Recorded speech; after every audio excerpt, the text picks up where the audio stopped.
understanding of this reform. And that's why I'm very happy that we're having this conversation today, so we can speak to you heart to heart as brothers and sisters. You need to check for credible source of knowledge on the tax reform. Go into the tax laws, read it for yourself. Go to credible organization and read what they have to say. Look on the information we put out from the Presidential Committee.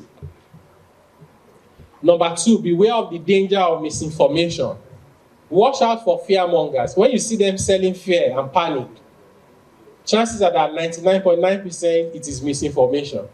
They just like to create panic because they need you to act emotionally, and that's the only way they can accomplish their goals. They do emotional analysis. Something like, what are they doing with their money? Why are they doing it now? People cannot eat. They are bringing tax reform. Emotional analysis. No data, no evidence, no references. Also check the qualification and expertise and the experience of the person telling you the taxes you will pay. There's a reason why if you want to fly, you are hoping it will be a qualified pilot. You are not looking for your tailor friend to fly the plane. There's a reason why when you are sick, you are hoping it to be a qualified and experienced medical doctor, not your honest mechanic. Why is it that when it comes to finance and tax, we listen to anybody and everybody, with or without qualification and experience? You don't know what you don't know. There's a reason why people specialize in different areas. So when you see the person has no credibility, no experience, no qualification, please disregard whatever they say. They may even mean well, but they're not likely to be telling you the truth. Find the opportunities in this reform. There are plenty of them. I told you about the business process outsourcing. You know, if you want to start doing that job in the next few months and be earning thousands of dollars, you know what you need to do? Just Google, and there's AI now. What are the skills that are needed in business process outsourcing? It will give you the list of the skills. Ask the AI again, where can I learn about these skills for free? It will tell you. All that you just buy data, or you can go to where, you know, there are places you can go, you just connect to Wi-Fi, you think like you're waiting for someone. You can learn for 30 minutes. Learn those skills, right? Are you still following me? The next question you ask, in which platforms can I join so that when they are looking for people to hire, they will see me? And those platforms are there. Most of them are free. You just need to join. So now you know the skills that is needed. You know where to get the training for free. You've joined where they can find you. Just cross your leg, cross your hands, and wait for the money to come. Opportunities abound, but you must find them. The opportunities will not walk into your door and say, I'm here, can you see me? No. And as young people, you have more energy than anyone else to make this reform work for you, which means finally, you must take action. You must do something, like I just said to you now. And you must also speak truth to power, which is what I believe we are trying to do today. I encourage you to sustain that.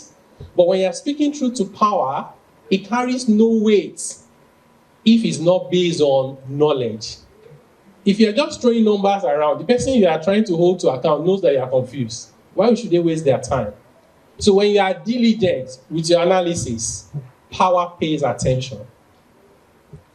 In addition to holding truth to power, or holding power to truth, or speaking truth to power, whichever way you call it, let me tell you the other one that is very important, that many people run away from in Nigeria.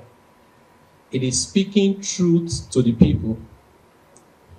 You know, we have this kind of session with so many Nigerians.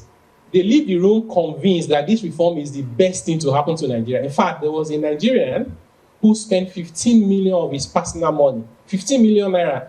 He said there must be some people who don't know about this reform. They came and interviewed us and translated to different languages. He said this because they don't understand his personal money without asking for anything. But guess what? Majority will listen to it, they are convinced, but they can't say it. Because when they say they support the reform, they are afraid the mob will attack them. They will say you have been bribed, right? Because they are so afraid, they keep quiet. So what is the noise that is out there? Is the noise of people who are actively against the reform. Because the majority of people who support it are afraid to say that they support it. Because that negative narrative is the only thing out there, people say it's a negative reform. Just remember this. If you want the best for your country, if you want the best for your future and the future of our unborn children, you have to support this reform. It is not perfect, which means as we go along, we tidy it up and fix the loose end. In conclusion, remember, a rising tide lifts all boats. When Nigeria succeeds, all of us will succeed. When Nigeria wins, all of us will win. If Nigeria is not winning, and you think you are winning in your own small circle, you're deceiving yourself. Because the poor man cannot sleep because the poor man is hungry. The rich man also cannot sleep because the poor man is awake. So when Nigeria succeeds, there's collective prosperity. And we can see Nigeria of our dream, not in 2050, not in 3000, but in our lifetime, and actually now, starting from 2026. Thank you very much, and may God